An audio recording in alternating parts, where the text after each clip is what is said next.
So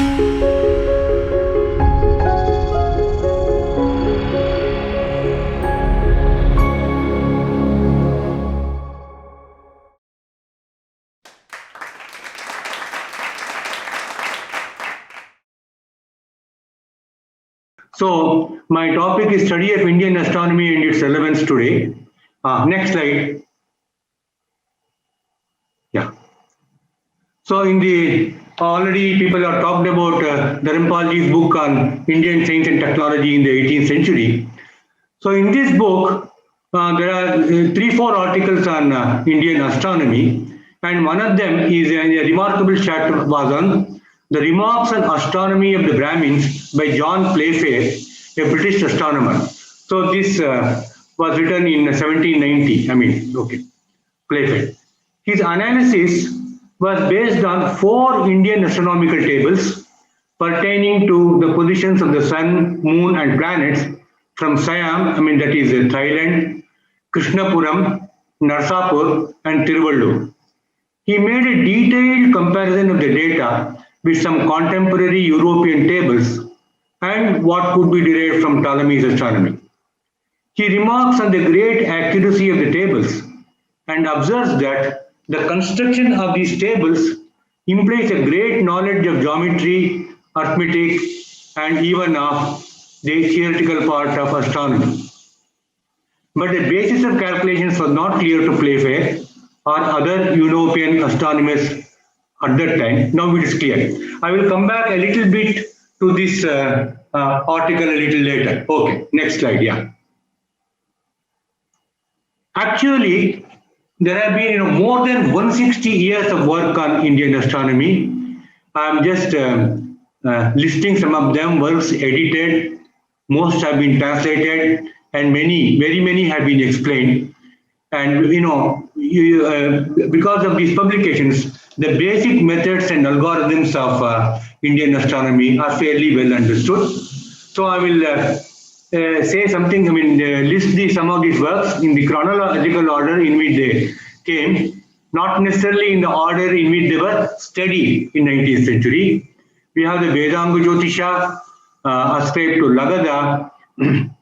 It is said to be of 1300 BC, not CE, BCE. Of course, some Western scholars say that it is only 500 BCE. Anyway, it will be somewhere in between. Then Aryabhatiya, which was composed in 499 CE by Aryabhata. Then Panchasiddhantika Varahamihira. Here it is not an independent work, but it is a collection. He summarizes the 5 well-known Siddhantas at that time. Aryabhatiya, of course, is the first known extant work, So that is considered as some kind of a landmark by most historians of astronomy. Then there is a commentary on Aryabhatiya Bhashya by Bhaskara I in 7th century, who also wrote Mahabhaskariya, his own work. Then the famous Brahmasputa Siddhanta of Brahmagupta of 7th century.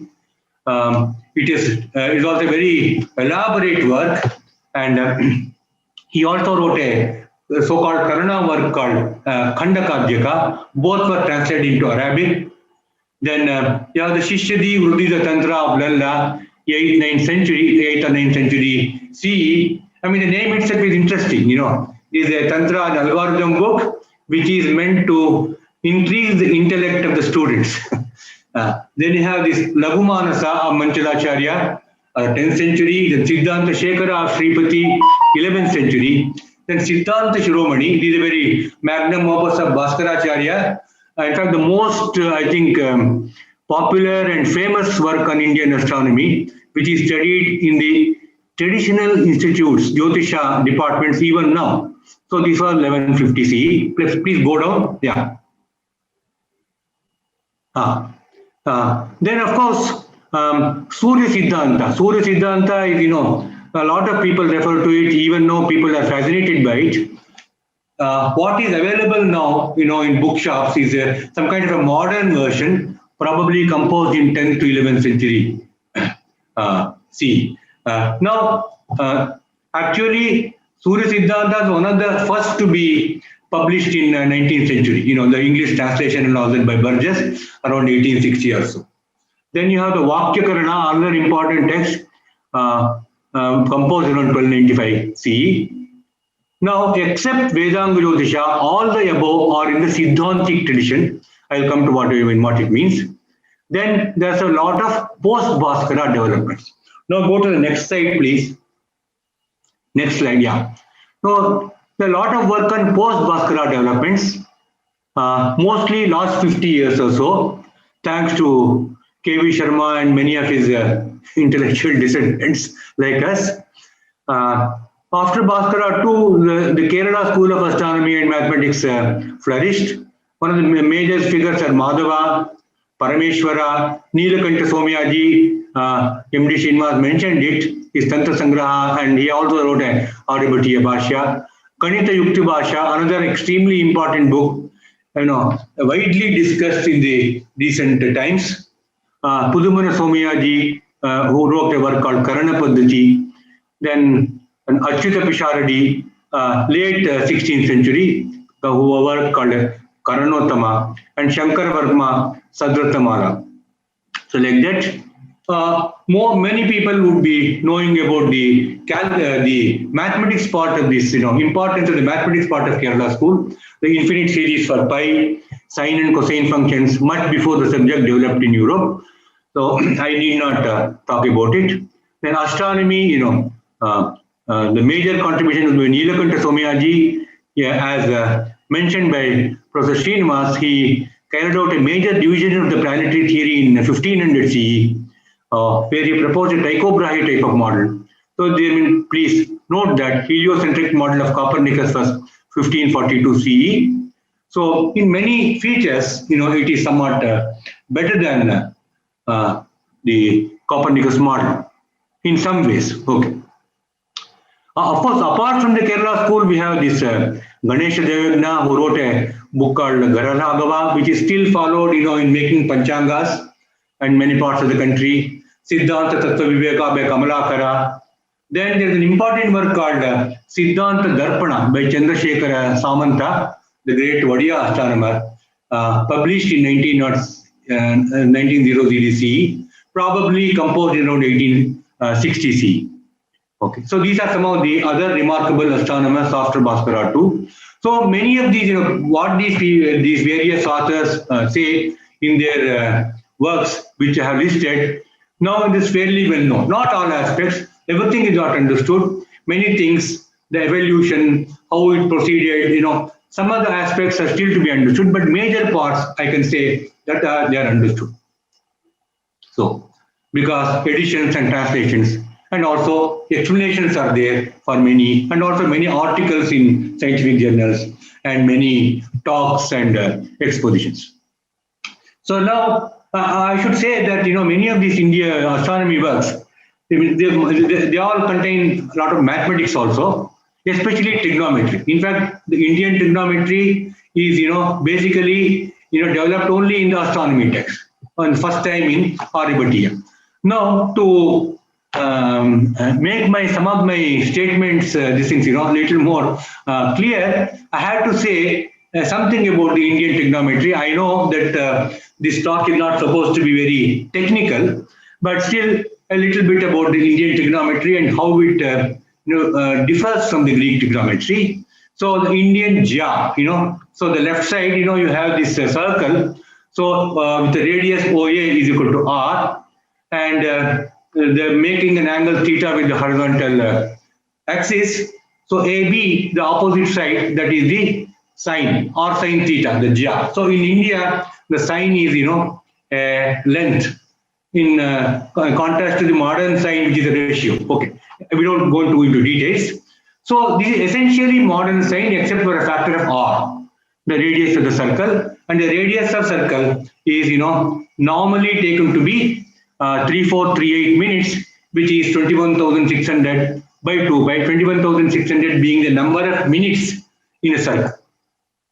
So for an angle theta or r theta, the Jya or Jiva AB is r sin theta. Okay, please come down a little bit. Yeah. Whereas the Greeks had these chords, So that is, I'm showing you the right-hand side figure will tell you. AC is a chord, arc, and similarly the straight line AC is a chord, and AC chord 2 theta is 2 into AB, so it is 2r sin theta. In fact, in India, earlier Jia was called Jarda, so there may be some link between them, but this is far more convenient. I will come to that. Come down a little bit. Yeah. Next slide, please. Yeah. Yeah. So in all calculations, it is a sign that appears. Modern sign is essentially the Indian Jia, except for a factor R. Okay. So in all calculations, it is a sign that appears. And Indian sign perfectly suited for writing formulae and calculations, and chord is far less so. So then, if you compare Ptolemy's Almagest with Indian Siddhanta, that will become clear, how this is far more, convenient. Okay, next slide, please. Yeah.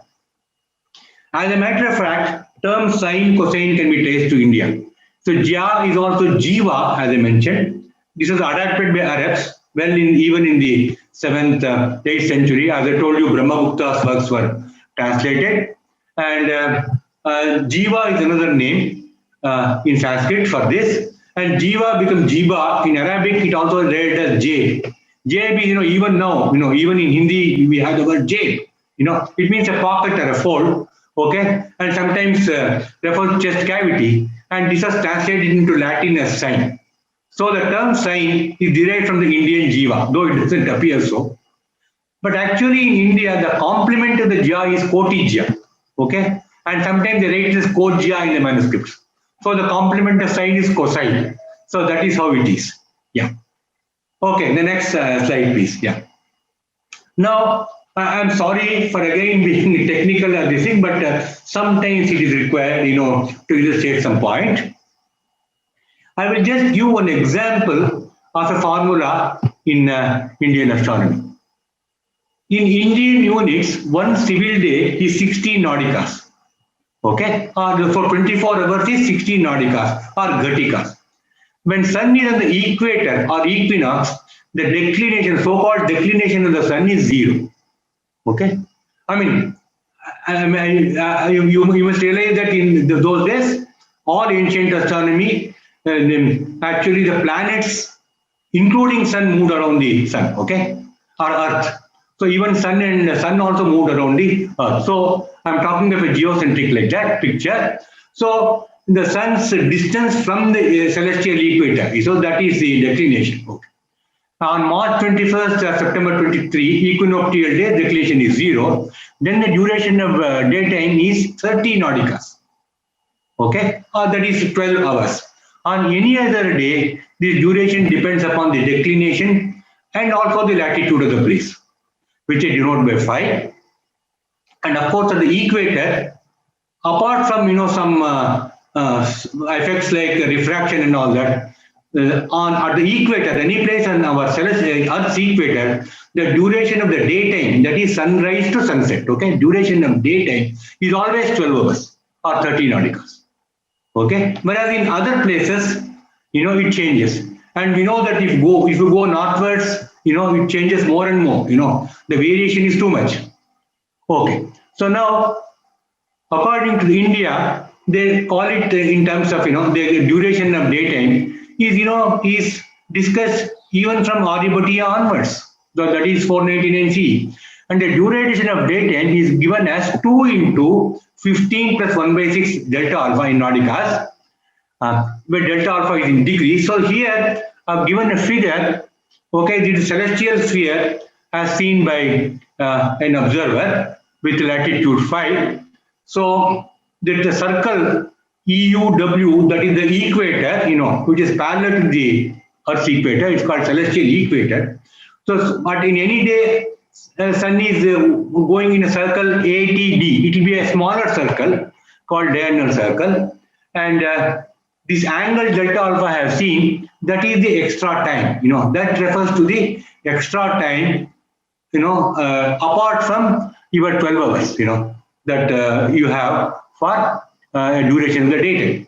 So this is called chara in India. Okay, delta alpha is sine inverse of sin is sin phi sin delta by cos phi cos delta. You see, so this formula is clearly given in all the, not in this form. Okay, because they talk of R sin and all that, but essentially this formula is given. Okay, there is no such expression in Ptolemy's Hermogenes. If you want to say, see how the duration of daytime, the variation was calculated in Ptolemy's Hermogenes, and of course its descendants, for 1500 years, you have to plot through tables after tables, tables after tables for finding the duration of a daytime. We will tell you, of course it varies with both with latitude, with declination. So for this latitude, this is how the maximum daytime is, the minimum, so on and so forth. Whereas here, this is a simple formula, okay, which is, and in fact, it will be reduced to an arithmetical formula in many texts. Yeah, next slide, please. Yeah.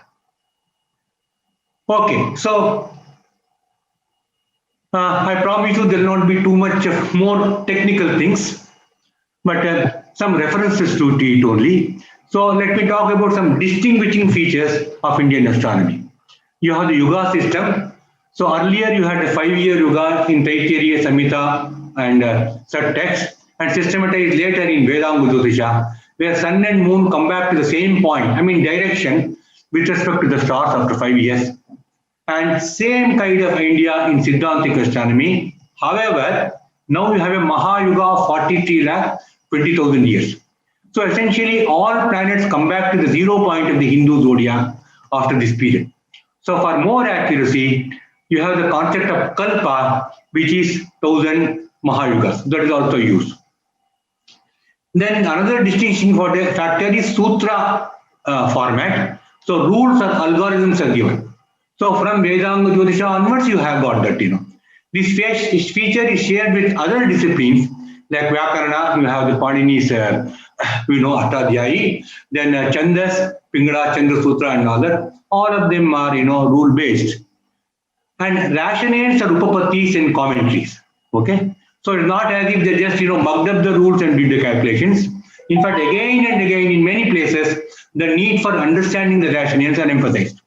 Particularly, for instance, in Bhaskara Siddhanta Shiromani, he keeps on saying, Balava Bodhartham, for elucidating the concept for the sake of students, I am, explaining. So these explanations are. Then the calendar. The India has a calendar which is essentially similar in spirit to Vedanga Jyotisha. You have got the solar year, lunar months, and intercalary months, Adhika Masas. Of course, now the calendar which is followed nowadays is far more accurate. Then you have the text at various levels: Siddhantas, Tantra text, Karana text, Vakya system, Kostakas, and all that, with varying sophistication. Siddhantas are very theoretical treatises. Tantra texts are also somewhat theoretical, but mostly algorithmic, They will not give too much explanations. Karana texts are, mainly calculation manuals, which can be straight away used by the almanac makers. Mostly arithmetical rules, which are very convenient for people not familiar with trigonometry even. Then Vakya system and so on. So as I said, there are various varying sophistication is there. How much time do I have? So you can take your time. There is no problem. You can. Okay, I will take. Okay. Next slide, please. Yeah. Yes. So then the simplicity of models. So there are no rigid criteria as in Greek astronomy, as Professor Srinivas keeps on emphasizing in his various lectures and articles, where it is insisted that actual motions of planets should be composed as uniform circular motions. There's some kind of a rigid principle which is there, So they have to struggle hard, and then it becomes complicated. But India, there is no such rigid criteria. There is some principle. It is not as if one can do without any principle, but there are a lot of flexibility and simplicity of models led to simplicity in calculations naturally. They emphasize on Drugganitaikya. Okay, so the modification of procedures and changes in parameters, so that there is conformity between the what is written in the text and what is observed. So this is mentioned at several places in various texts. How some more changes have been made, and so on. There are improvements of procedures and generalizations, making the results more exact, more systematization in latitude text. There is a lot of evolution. So this is one thing, the Western scholars don't even want to, discuss, because according to them, there is, they have got a very fixed framework, And I mean, for instance, the high priest of Indian study of Indian astronomy, Pingree, will not admit any kind of these things. His contention is that they kept on doing various works, kept on composing various works, with not exactly understanding what they were doing. You see, this is the kind of impression they have got. And anybody who reads these things, even with a 1 or 2 years of study, will make it clear to the person that this is not at all true. That lot of understanding is there. Then you got this pan-Indian character of Indian astronomy. There is essentially one system of Indian astronomy in India, okay? And but there are regional variations. It is not, one continuous thing. And this is very evident from the quick dissemination to other parts of the country. See, Aryabhata was there, in Pataliputra. In 499 CE, he writes Aryabhatiya. Within about 30 years, Varahamihira, probably he was in Ujjain, he is referring to Aryabhatiya in his Panchasiddhantika. You see? So in 30 years, it has spread. And similarly, many of there's cross references to all the texts, many of the important texts in the later texts, they always, they refer to Laghu Manasa, they always refer to Brahmagupta, this thing, Brahmaspata Siddhanta. Many of them refer to Siddhanta Shiromani. Many of them like that, Laghu Manasa. So there are cross references, and certainly there is a tradition, you see, an important evolving tradition, which is pan-Indian. Another important aspect, which is very not very much appreciated, even among the modern scholars is, see, Kepler was the last great figure in the what can be called the kinematical tradition of astronomy, in the Greco-European tradition. And Kepler's laws, in the early 17th century, we know that after that, it was mostly dynamics. Dynamics, that is laws of motion, Newton, and so on. See, Kepler, up to Kepler, it is, there are no forces. Nobody talks of forces or acceleration and all that. They are, the orbits and, how to calculate the angles and so on, okay? But of course, a lot of them are very, very accurate, And as far as formulae for planetary positions are concerned, Indian formulation, especially after Neelakanta's revision, is closer to what follows from Kepler's formulations. I mean, this is something which is, it doesn't come up, in international seminars and discussions, you see. The formulae are, were quite close. I mean, there are some, planetary distances are a problem, let us admit it. Little bit of problem is there on distances and all that in Indian astronomy. But mostly, if you want to talk about what you have to compute, you see, it is quite, close to the modern formulae, more or less. I am not saying that exactly, but more or less. May not be that accurate, but reasonably so. Okay. Proceed. Yeah, proceed. Sir. Next slide. Yeah. Similarly, of course, apart from these diurnal problems are discussed, you see, lot of this, what is the path of the object in the planet in the sky, and calculation of eclipses, measurement of time, shadows, and so and of course eclipses, great details of eclipse calculations. So these are all there, okay, with the ready-made formula. Okay. Now I will again emphasize the need for the Indian studies. There is a need for, I already told you that many things have been discussed, many things have been edited, published, translated and all that, but more work needs to be done. And as I noted, Western scholars have their own prejudices. So as far as history up to 16th century is concerned, history of astronomy up to 16th century, okay, for them it is mainly the Greek tradition, and of course a Greco-European centric view, and of course they do acknowledge the significant inputs from Babylonian tradition in the beginning. You see, that is, that of course very much technology, especially in the recent decades, the inputs from Babylonia is always acknowledged, and also advances in the later stage in the Islamic Arabic traditions. These are acknowledged. But as far as India is concerned, India is a big player for them. Okay. Now, it is true that it is not clear how the Siddhantic way of doing astronomy began. It is possible that some areas, possibly the idea of epicycles, were transmitted from the Greek tradition. But we don't know which sources, and could not have been Ptolemy Sarma just because there have been too much differences. So there have been no satisfactory answers. Now, even if there was some transition, it is clear that the Indian Siddhanta tradition as it involved is quite different from the others. And as I told you, quite close to the modern tradition. You should see how Yukti Bhasha talks about the sphere, celestial sphere and various shadow problems and so on in the chapter. You see, it is very close to a modern spherical astronomy text. So during the last 100 years or so, much of the important work of editions, translations, explanatory notes has been carried out by Indian scholars. There need to do more. Good that there is some significant work on pre-Siddhantic astronomy in recent times. That's also very important, but not too much work has been done, but some work in recent times. Also on regional traditions, these are also important. Apart from the Kerala, of course, there are many other regional traditions. We have to look into it. So, and great need to address questions beyond textual studies. So that also, I think, more studies are necessary. Yeah. Next and last slide, please. Yeah. Now, awareness and relevance. I come to my last slide. Say, even now, it is the Indian calendar with its solar months, lunar months, tithis, nakshatra, system of intercalary months, Adhika Masas, they call Adhika Masa, which is followed throughout the country with regional variations.